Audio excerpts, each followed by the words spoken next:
Insidious Out of the Further is out now in cinemas, and I'm here to tell you whether or not I left the cinema satisfied or disappointed. Let's discuss.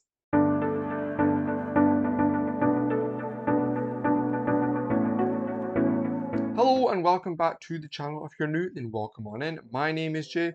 This is going to be my non-spoiler review of the latest Insidious movie to come out, Insidious Out of the Further. It is the 6th film in the franchise and the latest after 2023's Insidious The Red Door. Before I get into my thoughts, I would ask you very kindly, please do go ahead, hit that subscribe button, and then you can hit that wee bell as well. That way you're notified every time I post a new video. But enough about that, let's get into my non-spoiler thoughts on the movie.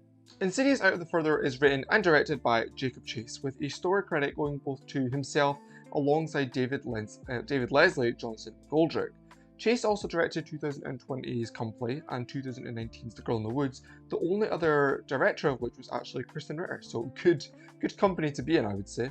McGoldrick also has experience in horror, serving as a writer on some of the Conjuring films, starting with The Conjuring 2, moving on to The Conjuring The Devil Made Me Do It, and the latest The Conjuring Last Rites, which I have actually yet to see. Hopefully I catch that soon because I missed that in cinemas. Now, moving back to the Insidious franchise, Insidious 5, the previous film, returned to the Lambert family, and they were kind of focused on in the first two films as well. This film, however, ditches all previous characters apart from the forever iconic Lynn Shay as Elise Rayner, because this film realizes that she's kind of the backbone of this franchise, and she had an admittedly disappointing cameo in the previous film. She didn't really feature much apart from that, so it's good to see her back well and truly at the centre of the action along with our new protagonists, which I'll get to in a little bit. But even Specs and Tucker, played by Lee Wannell and Angus Sampson in previous movies, they're absent here, which I will admit is a bit of a shame because they were in all 5 previous films. It kind of makes sense for them to continue their presence. But even though they're not here, they still do produce the film, and I'm kind of glad that we got this reset instead focusing on these new characters, because I think at this point in the franchise it's been going long enough. It's long overdue for a bit of a fresh start. The story instead focuses on Gemma, played by Amelia Eve, a mother who realizes that she can travel to, you guessed it, the further. No shock there. Her daughter, Maya, played by Eileen Austin, then has to watch her mother descend into this trauma, with their relationship becoming fraught, much like was the case with Gemma and her own mother. What I really liked about these characters is that I actually felt attached to them. We aren't stringing along characters whose narrative is run dry, which would be the case if you brought the Lamberts back again, but equally we're not introducing new characters that feel hollow or simply have the story of we need to get them out of the further, which a few of the past films have relied on in their final act. This is actually the first film where demons can be brought back permanently to our world in their actual form, as opposed to just possessing somebody. I thought that was already the case, but it's nice to see them putting a little spin on it. Hence, the angle that they come at this new story choice, this new concept of being able to transport demons to and from the further is fresh. And going back to I mentioned the third act in previous movies, but the third act in this movie feels especially fresh, We're actually sitting back going, this feels new, and it feels like something that's not actually been done before, which is always good to see in a franchise that's been going this long. That final act is also where the camera work in the film impressed me the most. I'll admit that the pacing can get a little bit slow in the middle of the film, but the final part of the film is just so creative and new, with those seamless transitions and the way they utilise the camera between what's going on in the real world and what's going on in the further. It just made it a really fun experience to watch. Gemma expectedly falls into the further, but the goal of the film is not simply just to get her out. She gets given a much larger purpose, and yes, saying that the world is going to end is an admittedly tropey thing to do, but it's not something that the Insidious franchise has done before. That being said, although there is a much larger threat, it remains a character story. You want to see Gemma be saved and reunite with her daughter safely. To talk a little bit more about the further, I want to compare it to Stranger Things. It felt very much like the Upside Down that we see in that TV series, which I'm sure the majority of you have seen or at least heard of. I find it a really useful comparison. Say what you want about Stranger Things, but by the end of that show, they did make the choice to explore what the Upside Down actually is, and going into more of the logic and into how it works.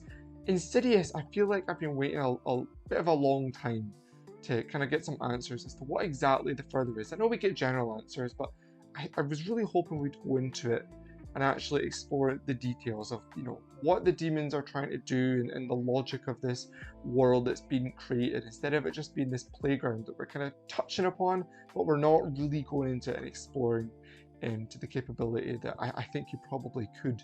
I think as soon as Insidious ditched the chapter subtitle from its movies, you know, it used to be called Insidious Chapter 2 or Insidious Chapter 3, it started to look like we're getting more standalone entries. And although that's not always been the case, there has been tie-ins to other films, this film especially can be viewed as a standalone story. If you've not seen any of the previous Insidious films, that is totally fine. You can go into this one, maybe you fell off after the first one or the first two, or you've not seen any, totally fine to go into this one. They'll make connections to other ones that will satisfy some viewers, but other than that, you're welcome to go in but they totally unaware of what this franchise actually is. I will say that if there's one thing to make me uncomfortable in a horror film, it's extreme close-ups in its office, and that's exactly what happens here, because generally a dentist's office is some place that people probably don't like to actually go to, myself included. It's not like anything gory was happening in these scenes, but I, along with many others, just don't like going to the dentist. So when there's the use of silence, which I think is incorporated very well here, and all you have is the extreme close-ups, and then you have the sort of sounds of the metal instruments clattering against a person's teeth in their mouth, even just talking about it, it's not something, it's not a pleasant feeling.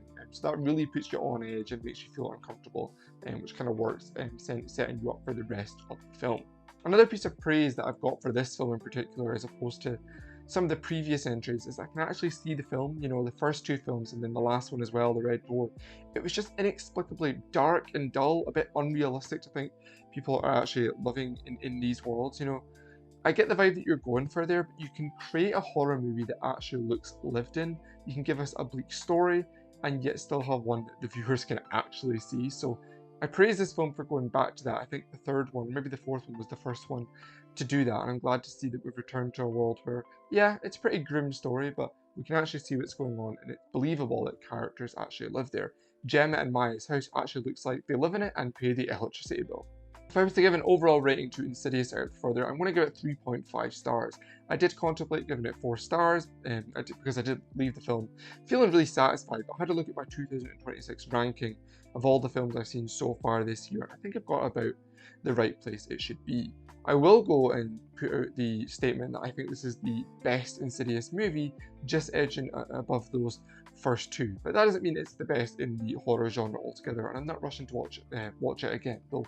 Just because I'm not rushing to watch it again shouldn't diminish its quality, because it still is a very enjoyable movie. It's just sometimes that these movies don't lend themselves to wanting to rewatch them immediately.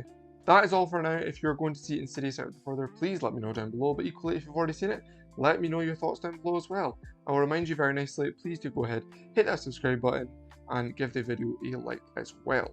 That is all for this video. Stay tuned, because very soon I want to do an Insidious ranking all 6 movies in the franchise.